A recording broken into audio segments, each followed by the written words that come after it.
Assalamualaikum. You are watching Gossip on DOPStv. So me with Ina, Dr. Fauzia and Anita, today we are talking about women and our experiences in the workplace. So Dr. Fauzia here, as if anybody wouldn't know, is one of the Malaysian representatives on the women's boat to Gaza. Yes. Was it last year or the year before? Last year. Last year. Exactly about a year ago, yes. Yeah, so that was obviously, it was all in the news. We were all very amazed by that. But I think just trying to, I'd love to talk to you more about that maybe after we wrap. But just in specific to this topic, is there a reason why it was the women's boat to Gaza and not just kata Malaysian or Yeah. Actually, or men's boat to Gaza. Actually, it's just not we are saying that we women can drive the boat or can sail the boat across the Mediterranean ourselves. It's just not that. It's actually making a point. The thing is that we feel that the women will make a better impact, a more impact worldwide and also on the Israeli. Right. Because the Israeli, we were told that they were not sure how to actually react to this 70 women, or 13 women who are all grannies without any weapons. And we are just a small boat, harmless, weak, and but very strong in our spirit. Yes. So they were not sure whether they want to hit us or whether they want to receive us nicely or what. They were confused. Yes, confused. That's also the main thing. That's what I was wondering as well. Like when I was living in Melbourne, like Friday nights, Saturday nights, all the rowdy stuff that was happening. And you were partying. I was I was just partying by having coffee. And so generally, they would always put the female officers to not to confront, but to pacify those who are rowdy or whatever, because they say that person will never hit a female. They'll verbally abuse them, whatever. It was a male officer that, the first reaction is to get violent. So was that part of the thinking as well, that perhaps the Israelis might be, it can't be seen, at least in the international international platform, that they were aggressive, not just towards aid workers, but women aid workers at that, And in fact, they were very nice to us and trying to portray to the world that they are nice to the women. In fact, you knew that it is just their propaganda because at the time we were caught, they were bombing. So it's a farce that they were putting. Yes, and so please do not succumb to their lobbying, to their pretense. They are still torturing our people, our relatives, and our the Palestinian people. So Kaiser, is your organization predominantly women? Yes. Why? Yes. Thank you.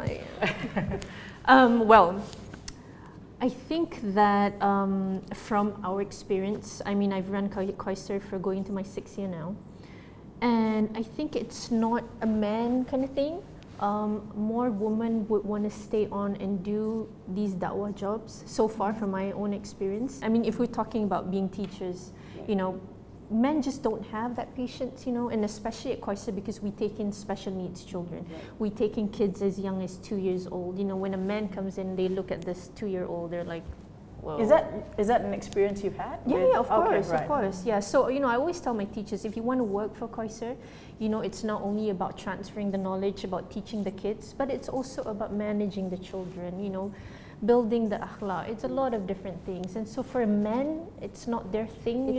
It's not instant solution. Betul. So I think with men, they always problem solve. And in that sense, that's why we have a lot of females working for us rather than males. But it's interesting in terms of da'wah. Usually in Malaysia, at least, you either find a female-centric center or predominantly male. Very rarely you get one that caters to both, so to speak, in that sense. But for ours, because ours mostly, we teach children, so I was a little bit different. A lot of women, because there's a lot of children. We have about 140 children students and about 70 to 80 adult students. If you're talking about just classes or Islamic centers that teach adults, now of course predominantly you have a lot of men. But if you're talking about children, definitely females. Like if you go to a kindergarten or a school, you would have females. Sorry, Doc. I have a question for Doctor. In the medical industry, right? Male nurses, how does that do women discriminate male nurses? Do we have male nurses? We do. We do, yeah? But actually, we actually do need male nurses because there are certain areas like urology involving men. It's better to have male nurses, and sometimes lifting up. You need the physical part. Physical part. So I think in certain areas we do need male nurses. Especially carrying older people, putting on the wheelchair. I think that's the one job that people consider it to be a female job. So when you have a male nurse, that's why they I asked tend that to look question, down because at you. now we're looking at women, but men, I think, who take on nursing are kind of But according discriminated. to a lot of women, the feminist point of view is there's no such thing as discrimination against men, you know, that kind of thing.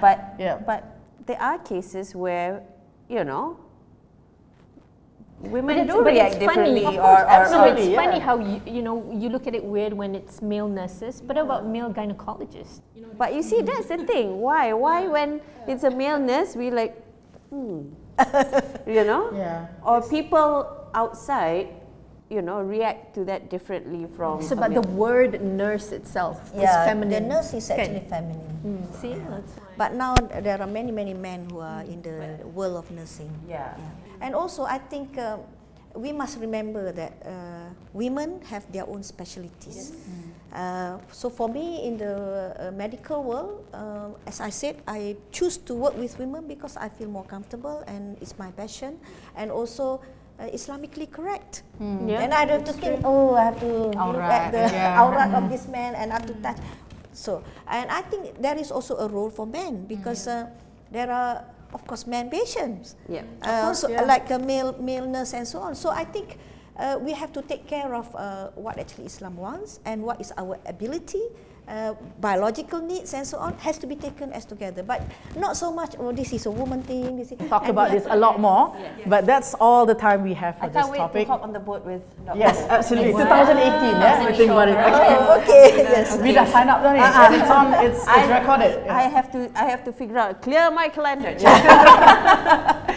Okay, thank you, Ina. Thank you, Dr. Fazia. And thank you, Anita. Thank you for joining us on Gossip. For having us. And don't forget to tune in to Gossip on DOPStv.